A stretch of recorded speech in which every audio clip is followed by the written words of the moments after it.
जनता का के बिलौड का केतु के साथ बैठना बहुत ही मारक है। इसका मतलब है कि उनकी जो दुख तकलीफ है जनता की वो बहुत ज़्यादा है।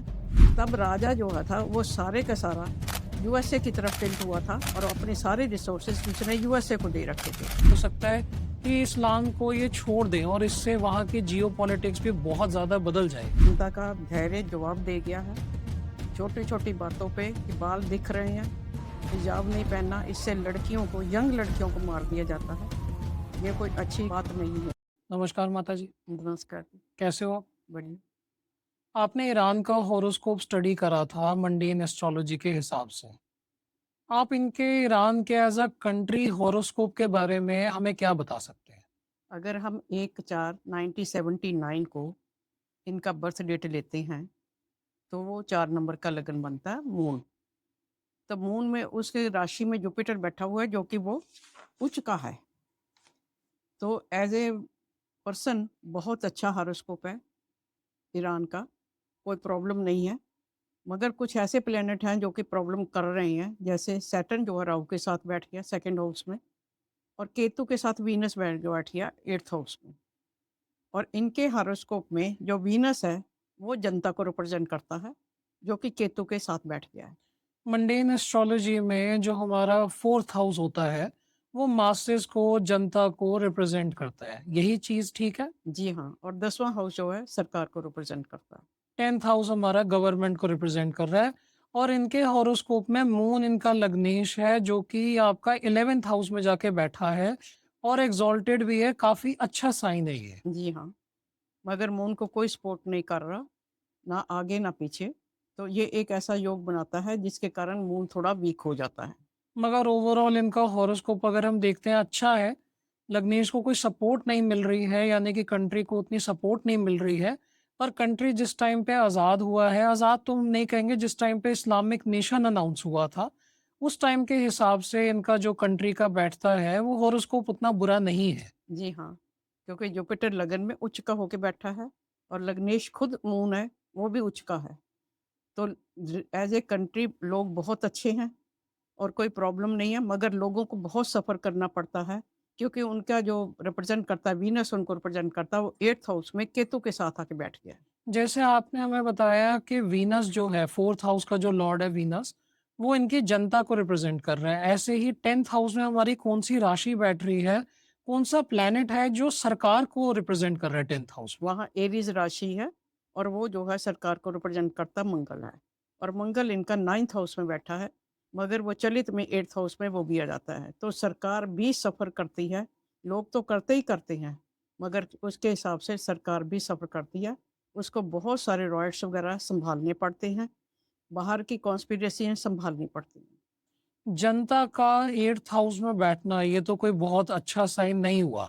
जनता और सरकार को पीछे भी खींच रही है। जो हमारा सरकार का मार्स बैठ रहा है 9th हाउस में, उसको नुकसान भी पहुंचा रही है और खुद भी 8th हाउस में जो बैठ रही है, जितना मुझे पता है 8th हाउस सीक्रेट सर्विसेज, आपके इंटरनल चीज़ें जो होती है कंट्री की, मंडेन एस्ट्रोलॉजी में 8th हाउस में ये सब दिखाता है। और वहां जाके जनता का बैठना, इसकी क्या सिग्निफिकेंस है? जनता का के बिलौड का केतु के साथ बैठना बहुत ही मारक है। इसका मतलब है कि उनकी जो दुख तकलीफ है जनता की, वो बहुत ज़्यादा है।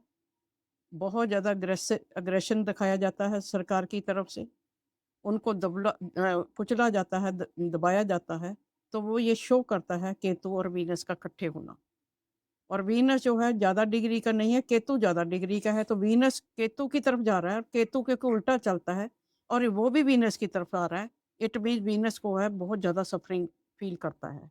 तो यहाँ पे इस केस में हमारी जनता बहुत ज्यादा सफर कर रही है। जी हाँ, ये एक अच्छा कॉम्बिनेशन बिल्कुल नहीं माना जाता। तो इस केस में हम जो इनका हॉरोस्कोप देख रहे हैं कि वीनस हमारा 8th हाउस में बैठा है, सफ़र कर रहा है। जब अगर ये कंट्री आज़ाद होता है, आप जो भी टर्म यूज़ करना चाहें, क्योंकि हर एक की पॉलिटिकल आइडियोलॉजी अपनी-अपनी है। हम ये समझे कि ये कंट्री में रेवोल्यूशन आती है, सपोज़ अगर ऐसा होता है और इनका एक नया हॉरोस्कोप बनता है, हम मानते हैं कि 2025 में ही ऐसा कुछ हो जाता है। तो क्या तब भी यही हॉरोस्कोप हमारा रहेगा? क्या जनता तब भी वीनस रहेगी? क्या जनता तब भी केतु के साथ रहेगी? या फिर जब नई सरकार आएगी, जब कुछ नया शासन आएगा, तो वो नया हॉरोस्कोप बनेगा, नए लग्न लेंगे हम। जब सब कुछ ही चेंज हो जाएगा तो हम नए लगन को लेंगे, क्योंकि अगर मान लीजिए डेमोक्रेसी आ जाती है या नया कोई शासक आ जाता है, तो उसके हिसाब से वो टाइम पीरियड लिया जाएगा जब उन्होंने शपथ ली और उन्होंने एग्री करा कि हाँ हम लोग इसको इस्लामिक रिपब्लिक से निकालते हैं और इसको हम डेमोक्रेसी बनाती हैं, तो ये बिल्कुल ख़त्म हो जाएगा। तो नेक्स्ट उनका टाइम लिया जाएगा। तो हम इस पॉइंट पे ये मानेंगे कि इस नेशन की डेथ हो गई, ये नेशन खत्म हो गया है और वो एक नए नेशन की तरह, जैसे जब हम इंडिया का लेते हैं तो इंडिया की सिविलाइजेशन तो बहुत पुरानी है। मगर हम इंडिया का देखते हैं कि इंडिया आज़ाद हुआ 1947 से ब्रिटिशर से, तो हम वो टाइम लेते हैं। तो इसी तरीके से अगर ये इस्लामिक नेशन अपना ख़त्म कर देते हैं अपने आप को, नया कंट्री हम उसको घोषित करेंगे और उसका हॉरोस्कोप भी नया बनेगा। ये पुराने ज़माने में पर्शिया था, बहुत पुरानी सभ्यता है, तो हम वो सभ्यता एक एक वो अप्रैल 1979 को तो पैदा नहीं हुई। ये इस्लामिक शासन जब आया 1 अप्रैल 1979 को, तो उसका उसके हिसाब से बनाया गया है। अगर अब नई सभ्यता आएगी, नई डेमोक्रेसी आएगी, कोई भी नया सिस्टम चालू होगा, तो उसके हिसाब से बनाया जाएगा, तो ये हर सब को बिल्कुल ख़त्म हो जाएगा। हम जब सरकार बदलती है, जब कभी हम देखते हैं कि इतने साल कांग्रेस का शासन रहा, उसके बाद इंडिया में बीजेपी की सरकार आई 2014 में, पहले भी आई थी पर कम टाइम रही, तो वो भी एक बहुत बड़ा चेंज था। ऑल्दो इंडिया इंडिया ही रहा, एज अ डेमोक्रेसी हमारी नेचर नहीं चेंज हुई, कॉन्स्टिट्यूशन चेंज नहीं हुई।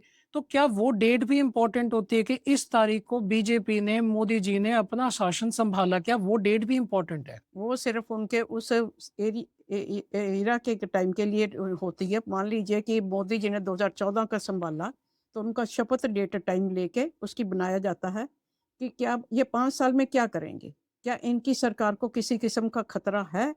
मगर हिंदुस्तान का नक्शा नहीं बदलेगा।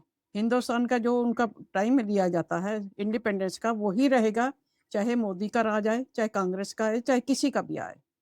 डेमोक्रेसी वही रही, सब कुछ वही रहा, वही संविधान है। तो उसके बीच में जो चेंजेज़ हो गए, तो वो उस पार्टी के लिए देखा जाएगा। सत्तारूढ़ होती जो पार्टी है, उसके लिए देखा जाता है। तो चेंज हम तब करते हैं जब कोई बहुत बड़ा, जैसे कॉन्स्टिट्यूशन चेंज हो जाए, अगर पूरा नया सिस्टम आ जाए, हमारा डेमोक्रेसी से ऑटोक्रेसी चले जाए या ऐसा कुछ हो, तब हम उसको नया कंट्री का बर्थ मानते हैं। जी हाँ, तब उसको बिल्कुल माना जाता है। रशिया 1991 में जब टूट गया, तो वो रशिया का अलग से सब बन गया हॉरोस्कोप। पहले उसका हॉरोस्कोप जो था 1917 का था, जब ज़ार का शासन खत्म हो गया था, तब वहाँ पे जो भी कम्युनिस्ट शासन आया था, तो तब ज़ार की खत्म हो, ज़ार माने राजा था वहाँ का, 1971 में क्रांति हुई थी, तब वो मर गया था। उसको मार दिया गया था, तब इनमें ये इसका जो शासन चला, वो चलता रहा।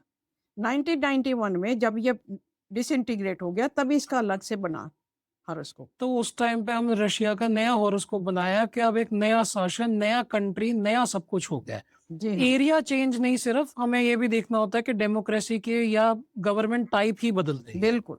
गवर्नमेंट का टोटल चेंज हो जाता है, जब यहाँ 1 अप्रैल 1979 को इन्होंने शासन सँभाला आयतुल्लाह खमेनी जी ने, तब उसके बाद जो है ये इनका टेवा जो बना, उसको हम आजकल रीड करते हैं।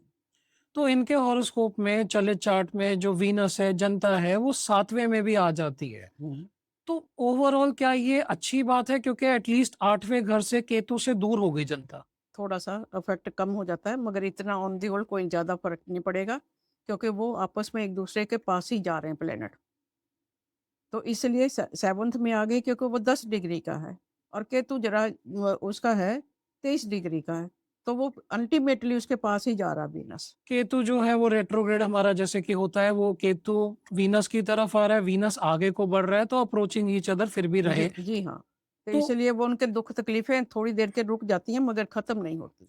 इनकी दशा पीरियड अगर हम डिस्कस करें, तो अभी हमारी दशा कौन-सी चल रही है? अभी हमारी अंतर्दशा कौन-सी चल रही है और वो क्या सिग्निफ़ाई कर रही है? वो अंतर्दशा, वो दशा हमें क्या बता रही है कि इस कंट्री में अभी कैसा टाइम है और ये कैसा टाइम आगे कंटिन्यू होगा? अभी इनका जो है जुपिटर के साथ है, अगर हम 1 अप्रैल 1979 के डेट को ही लेते हैं, तो इनका जो है अभी जुपिटर के साथ राहु का पीरियड चल रहा है। और जो 22 जून को 2025 को इनके ऊपर अटैक हुआ था, न्यूक्लियर साइट्स के ऊपर अटैक हुआ था, वो जो राहु के स्टार्ट आते ही हो गया था। तो जुपिटर राहु राहु में ये अटैक हुआ था इज़राइल की तरफ से, यूएसए की तरफ से। और ये जुपिटर राहु रहेगा 8 अक्टूबर 2027 तक। तो ये जितने भी ये राइट्स हो रहे हैं, ये कोई अच्छी बात नहीं मानी जाती। ये राहु करवाता है। तो इनको कोशिश ये करनी चाहिए कि इनके शासकों को, ईरान के, कि इस टाइम को शांति से निकाल लें। राहु इनके सेकंड हाउस में है ईरान का, जब हम हॉरोस्कोप देखते हैं, फिर भी वो इतनी ज़्यादा प्रॉब्लम दे रहा है, इतनी ज़्यादा राइट्स करा रहा है। क्या ये राहु के नक्षत्रों की वजह से है या फिर जुपिटर ही खराब था इनका? किस वजह से है कि एकदम से राहु के आते ही इतनी ज़्यादा प्रॉब्लम शुरू हो गई है? प्रॉब्लम में तो पहले भी थी, मगर इतनी ज़्यादा नहीं थी। और राहु का जो है वो अभी आते ही स्टार्ट हो, इसलिए हो गया कि राहु के साथ सैटर्न बैठा हुआ। सैटर्न की डिग्री 14 है और राहु की 23 डिग्री है। तो वो भी अप्रोचिंग टू ईच अदर है। राहु जो है वो सैटर्न को मुँह पकड़ के खा रहा है, क्योंकि उसकी तरफ निकल रहा है वो। तो ये सैटर्न के इन्फ्लुएंस की वजह से ये जो प्रॉब्लम आ रही है, जो राहु के साथ सैटर्न बैठा है उस वजह से आ रही है। जी, राहु पैसा देता है। उनका अगर ऑयल बेचने के उनको इजाज़त दी जाए तो उनको खुद ही घर की प्रोडक्शन से ही तो तेल से ही सारी इकॉनमी चल सकती है। मगर सैटर्न साथ में बैठा है तो ये कॉन्स्पिरेसी चलती रहती हैं उनके अगेंस्ट। तो क्या ये जुपिटर राहु इनके लिए डेंजरस है? आगे कुछ बेटर होने की उम्मीद है या जुपिटर राहु में ही आपको दिख रहा है कि इसी में ही सत्ता परिवर्तन हो जाएगा इनका? जुपिटर सिर्फ 17 जनवरी तक है 2026। उसके बाद जुपिटर राहु के साथ सैटर्न आ जाएगा। अब राहु की डबल स्ट्रेंथ हो जाएगी और जुपिटर खुद सैटर्न के नक्षत्र में है। ये सारा कुछ जितना भी चल रहा है, ये सिर्फ इसी वजह से चल रहा है कि जुपिटर भी सैटर्न का काम करता है। सैटर्न राहु तो इकट्ठे हैं ही हैं, उनका भी काम हो रहा है। तो ये टर्बुलेंस जो है ये खत्म होने की उम्मीद नहीं दिख रही है। ये टर्बुलेंस जो है कंटिन्यूड रहेगी और ये जुपिटर राहु का और जो सैटर्न का भी आगे इन्फ्लुएंस आएगा, प्रत्यंतर दशा जो सैटर्न की आएगी उसमें और ज़्यादा प्रॉब्लम बढ़ेगी हमारी। हाँ जी, 5 जून तक ये रहेगी, जो प्रत्यंतर दशा सैटर्न की आएगी, जुपिटर राहु सैटर्न। तो मेरे को डर है कि कहीं जो भी चेंजेस आ रहे हैं गोचर में, वो और भी ज़्यादा इनको नुकसान ना करे। ट्रांजिट भी हमारा कुछ ऐसा बन रहा है, इनके ईरान का भी कुछ हॉरोस्कोप ऐसा बन रहा है और ख़मीनी जी का भी हॉरोस्कोप कुछ ऐसा बन रहा है कि तीनों चीज़ें ही इंडिकेट कर रही है कि सत्ता परिवर्तन हो सकता है। हाँ, सत्ता परिवर्तन से साथ जनता बहुत कष्ट में हो सकती है। क्या ये सत्ता परिवर्तन है या फिर वहाँ के लोग जो हैं वो इस्लाम को भी छोड़ेंगे? क्या ये इस्लामिक कंट्री अभी रहेगा या फिर आपको लगता है कि इस्लामिक कंट्री ही ख़त्म हो जाएगा? ये एक मिक्स सेक्युलर सा कंट्री बन जाएगा या कुछ और दिख रहा है आपको? और आपके एक्सपीरियंस के हिसाब से भी मैं जानना चाहूँगा। राहु के पीरियड में जनता इतना ज़्यादा दुखी होगी कि वो धीरे-धीरे इस्लाम से परे होती जाएगी, क्योंकि उनको ये समझ आ जाएगा कि हम जो दूसरे लोगों से पंगे ले रहे हैं, उसके कारण हम अपनी जनता के ऊपर ध्यान नहीं दे पा रहे। उनको हम इस्लाम के कड़े शासन के अंडर रख के हम उनको कंट्रोल करने की कोशिश करते हैं। तब उनका जो पर्शियन में डीएनए है, तो वो उनको जोर मारने लग जाता है। तो वो कहते हैं हम हमेशा पर्शियन थे, हम इस्लामिक तो कभी भी नहीं थे। तो ये चेंजेज़ भी इनमें आएँगी, क्योंकि वीनस जो है केतु के साथ होने से उनमें चेंजेज़ लाता है। वो इतना ज़्यादा सप्रेशन, इतना ज़्यादा दुःख तकलीफ़ बहुत ज़्यादा जिसको है, उनको सहन करने के काबिल नहीं है। तो एस्ट्रोलॉजिकली हमें दिख रहा है कि जनता में एक मेजर शिफ्ट भी आ सकता है। हो सकता है कि इस्लाम को ये छोड़ दें और इससे वहाँ की जियोपॉलिटिक्स भी बहुत ज़्यादा बदल जाएगी। जी हाँ, बिल्कुल ऐसा लग रहा है। तो ये आपके पर्सनल एक्सपीरियंस भी मैं जानना चाहूँगा। एस्ट्रोलॉजिकली तो आपको दिख रहा है, क्या आपके पर्सनल एक्सपीरियंस में भी आपको लगता है कि मिडल ईस्ट में जहाँ पे इतने सारे इस्लामिक नेशन हैं, वहाँ पे एक नया नेशन ईरान जो है एक नए नेशन की तरह उभरेगा, जो कि नॉन इस्लामिक नेशन होगा। इज़राइल के साथ एक और नया नॉन इस्लामिक नेशन बनेगा। आपका पर्सनल एक्सपीरियंस क्या कहता है? क्या ऐसा सच में हो सकता है? राहु में काफ़ी पावरफुल है सैटर्न के साथ होके, तो मेरे ख्याल में ये 2027 की अक्टूबर तक इनमें कुछ ना कुछ बहुत ज़्यादा चेंजेज़ आने की संभावना दिखाई दे रही अगर है। हम छोड़ दें, हम एस्ट्रोलॉजी को साइड पे रखें, मैं आपके पर्सनल ओपिनियन जानना चाह रहा हूँ कि आपको लगता है कि ऐसा हो सकता है एक मिडल ईस्टर्न में, क्या ये कॉन्फ्लिक्ट बढ़ेंगे या कम होंगे? अगर ईरान एक नॉन इस्लामिक कंट्री बन जाता है, तो क्या ये मिडल ईस्टर्न रीजन के लिए अच्छा होगा या बुरा होगा? ये अच्छा दुनिया के लिए अच्छा होगा या बुरा होगा नहीं, ये अपनी जनता के लिए अच्छा होगा। उनके वेलफेयर के लिए वो ध्यान देगी जो गवर्नमेंट आएगी, उनकी लेवल को हाई करेगी, वो हूती को, हमास को या दूसरी किसी मिलिटेंट कंपनियों को नहीं खड़ा करेगी, उनका पैसा अपना सारा पैसा उनके ऊपर नहीं लगाएगी, वो जनता के वेलफेयर के लिए काम करेगी। तो आप ये देखिए कि पहले जनता का वेलफेयर होगा तो आगे कुछ करेंगे। तो जनता का वेलफेयर तो होगा, मगर ये अगर हम एक पॉइंट दिमाग में रखें कि अगर वो फंडिंग बंद करेगी, जो वो टेररिस्ट ग्रुप को या गलत ग्रुप्स को फंडिंग कर रही है, तो ओवरऑल पीस बढ़नी चाहिए। वहाँ पे ओवरऑल पहले से बेटर होना चाहिए।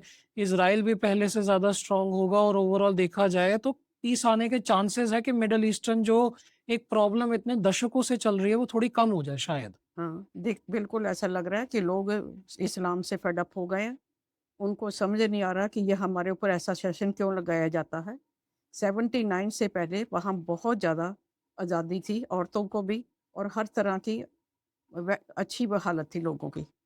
मगर तब राजा जो था वो सारे का सारा यूएसए की तरफ टिल्ट हुआ था और अपने सारे रिसोर्सेज उसने यूएसए को दे रखे थे।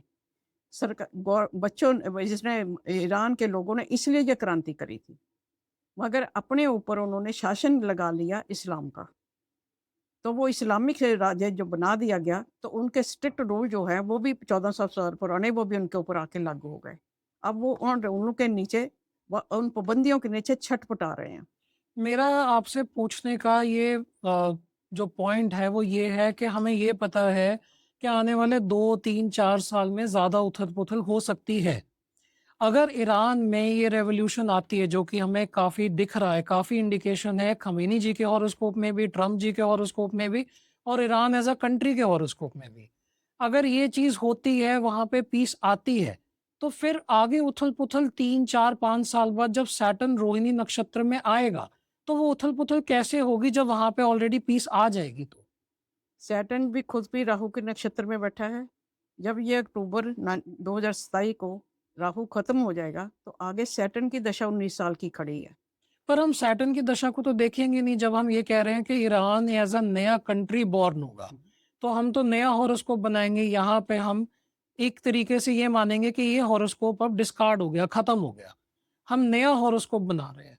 तो कैसे ऐसा हो सकता है कि ईरान जो है वहाँ पे सत्ता परिवर्तन भी हो जाए, पीस भी आ जाए और फिर 4-5 साल बाद फिर से प्रॉब्लम शुरू हो जाए, ऐसा कैसे हो सकता ऐसा है? प्रॉब्लम नहीं होगी अगर वहाँ के जो लोग हैं, वो डेमोक्रेसी को लाके और एक अच्छा टाइम पीरियड चूज़ करके अपने देश में डेमोक्रेसी लाते हैं, तो उसका जो हॉरोस्कोप होगा तब ये सैटर्न नहीं आएगा फिर। ये सैटर्न नहीं आएगा, मगर अगर ईरान का कॉन्फ्लिक्ट रिज़ॉल्व होता है, मिडल ईस्टर्न का कॉन्फ्लिक्ट रिज़ॉल्व हो जाता है, तो 5 साल बाद जब सैटर्न रोहिणी में आ रहा है या आगे और प्रॉब्लम्स आ रही हैं, तब ये उथल-पुथल होगी कैसे? जब इतनी पीस अगर मिडल ईस्ट में हो जाएगी, तो फिर कैसे शुरुआत कैसे होगी उथल-पुथल की? सैटर्न रोहिणी में आ रहा है तो सारी दुनिया थोड़ी उलट-पुलट हो जाती है। सैटर्न रोहिणी में तो 2001 में भी आया था। 9/11 वहाँ हुआ था। उसका जो हलचल थी वो सारी दुनिया में फ़ील हुई थी ना। मगर 9/11 होने के बाद हमने देखा कि ग्लोबल इमेज चेंज हो गई। एक इस्लामिक नेशंस की भी, इस्लाम की भी, मुस्लिम लोगों की एक बहुत बड़ा शिफ्ट आया था। तो क्या ऐसा कुछ होगा कि हो सकता है मिडल ईस्टर्न में ना हो, कहीं और कोई ऐसा इंसिडेंस हो, जिसकी वजह से एक बहुत बड़ा फिर से ग्लोबल शिफ्ट आ जाए? बिल्कुल हो सकता है, ग्लोबल शिफ्ट तो आएगा ही जब सैटर्न आएगा, मगर उससे पहले ही अगर ईरान अपने आप को आज़ाद करा के इस्लामिक शासन से एक अच्छे शासन की तरफ बढ़ेगा, डेमोक्रेसी की तरफ बढ़ेगा, लोगों के वेलफेयर के लिए सारा काम होना शुरू हो जाएगा, तो उसका जो टेवा बनेगा, वो हॉरोस्कोप बनेगा, वो उसी टाइप का बनेगा, जिसमें सैटर्न जो है उनके लिए बेनिफिशियल हो जाएगा। अगर वो बेनिफिशियल हो जाएगा तो सैटर्न चाहे रोहिणी में आए, चाहे शतभिषा में आए, तो कोई नुकसान नहीं कर सकता तो उसको। हो सकता है वो टाइम पीरियड जो अगर ऐसा होता भी है, उथल-पुथल होती है या कोई वॉर लगती है बड़े स्केल पे, तो हो सकता है ईरान जो है वो सही साइड पे हो और हो सकता है ईरान इन्वॉल्व ही ना हो और उनकी जनता जो है उनको नुकसान ना हो, कोई प्रॉब्लम ना आए। बिल्कुल, अगर उनका इस टाइप का बनता है, तो बिल्कुल ऐसा ही होगा, क्योंकि पूरा 1 साल से ऊपर पड़ा हुआ है, 2026 का स्टार्ट है, 2027 की एंड की बात कर रहे हैं अक्टूबर में, 1 साल 9 महीना पड़ा हुआ है और 1 साल 9 महीने में अगर कोई ऐसा सेशन आ जाता है, जहाँ ये अपने सैटर्न को बहुत अच्छा कर लेते हैं, तो कोई प्रॉब्लम नहीं, सैटर्न रोहिणी में आ जाए। जिन लोगों का सैटर्न रोहिणी में आके कष्ट देगा तो उनके हॉरोस्कोप में भी तो ऐसा होगा ना।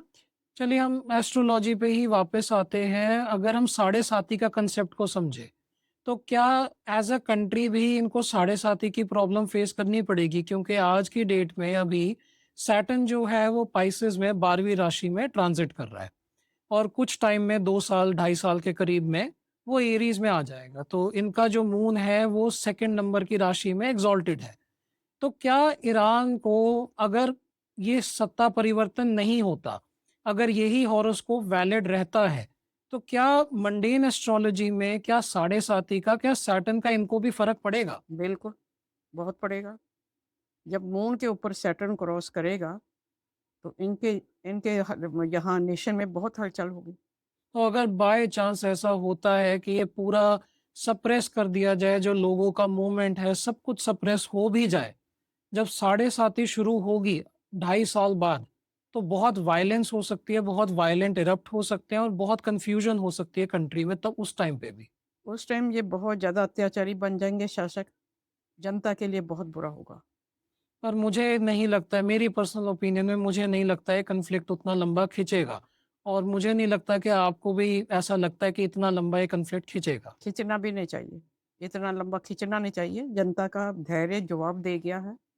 छोटी-छोटी बातों पे कि बाल दिख रहे हैं, हिजाब नहीं पहनना, इससे लड़कियों को, यंग लड़कियों को मार दिया जाता है। ये कोई अच्छी बात नहीं है। शासक जो भी हो, तो जनता के लिए कोई अच्छी बात नहीं है। वो हमें हॉरोस्कोप में भी दिख रहा है कि ये शासक जो है, ये लोग जो है, वीनस के लिए उतने अच्छे नहीं है। ना जनता शासक के लिए अच्छी है, ना शासक जनता के लिए अच्छे हैं। प्रॉब्लमैटिक हॉरोस्कोप मंडेन एस्ट्रोलॉजी के हिसाब से हमें दिखता है। और मुझे यही लगता है कि मोस्ट प्रोबेबली इसी साल में 2026 में ही इस चीज़ का रेज़ोल्यूशन होगा और शायद से ईरान एज़ अ नया कंट्री बॉर्न होगा और नया हॉरोस्कोप होगा, जिस टाइम पे हम उनका नया हॉरोस्कोप भी आपके साथ ज़रूर डिस्कस करेंगे। ज़रूर हम दुआ कर सकते हैं, भगवान से प्रार्थना कर सकते हैं, अल्लाह से दुआ कर सकते हैं कि इनकी इन लोगों की जो है चिंताएँ ख़त्म करे। जो शासक इनको गोलियाँ मार रहे हैं, फांसी पे लटका रहे हैं, उनको सद्बुद्धि दे और इनको भी इस हौसला दे कि ये इन लोगों को चेंज कर सकें। चाइना के बाद दुनिया में सबसे बड़ा कंट्री है जो कि फांसी की सज़ा देता है। हिंदुस्तान में बहुत कम लोगों को फांसी की सज़ा होती है। बहुत ही क्रूर कोई किस्म का जुल्म किया जाए तब होती है।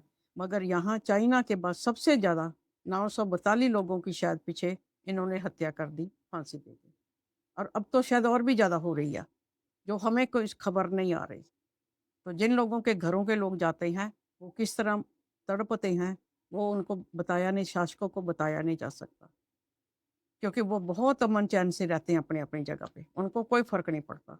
चलिए माताजी, हमारी तो यही उम्मीद है, आपकी भी, मेरी भी, सबसे ज़रूरी चाहे कोई भी शासन आए, चाहे कोई भी धर्म आए, चाहे कुछ भी हो, लोगों को शांति मिले, लोगों को और तड़पना ना पड़े और दिक्कत ना आए। जनता सिर्फ़ रोटी, कपड़ा, मकान चाहती है, चैन की कमाई चाहती है, शांति से। मगर जो शासक होते हैं, उनको सब कुछ चाहिए होता है, मर्सिडीज़ कारें चाहिए होती हैं, उनको चैन चाहिए, उनको फ्लाई चाहिए, बाहर के कंट्रीज़ में अपना सारा पैसा रखना चाहिए। मगर जनता के लिए एक रोटी, कपड़ा, मकान नहीं दे सकते, जो सबसे ज़्यादा आपको टैक्स पे करती है। जिसके सर के ऊपर, जिसके टैक्सेस के ऊपर लगा के आप ऐश करती हैं, क्या उनको जीने का भी हक नहीं दो? बिल्कुल, उनको जीने का हक है और हम उम्मीद करते हैं कि सब कुछ जल्दी रिज़ॉल्व हो और आने वाली वीडियोज़ में हम बांग्लादेश का, पाकिस्तान का भी हॉरोस्कोप देखेंगे। मुझे काफ़ी उम्मीद है कि व्यूअर्स को बांग्लादेश के हॉरोस्कोप में काफ़ी इंटरेस्ट होगा। ख़ास करके उन्होंने जिस टाइप का एक नया रूप दिखाया है अपना, नया उन्होंने अपना चेहरा दिखाया है। तो हम अगले किसी वीडियो में पाकिस्तान का और बांग्लादेश का हॉरोस्कोप ज़रूर कवर करेंगे। अभी के लिए इतना ही माताजी, धन्यवाद। अगर आपको हमारा वीडियो पसंद आए तो आप वीडियो को लाइक कर सकते हैं, चैनल को सब्सक्राइब कर सकते हैं और हमें डिफरेंट सोशल मीडिया प्लेटफ़ॉर्म पे फॉलो भी कर सकते हैं।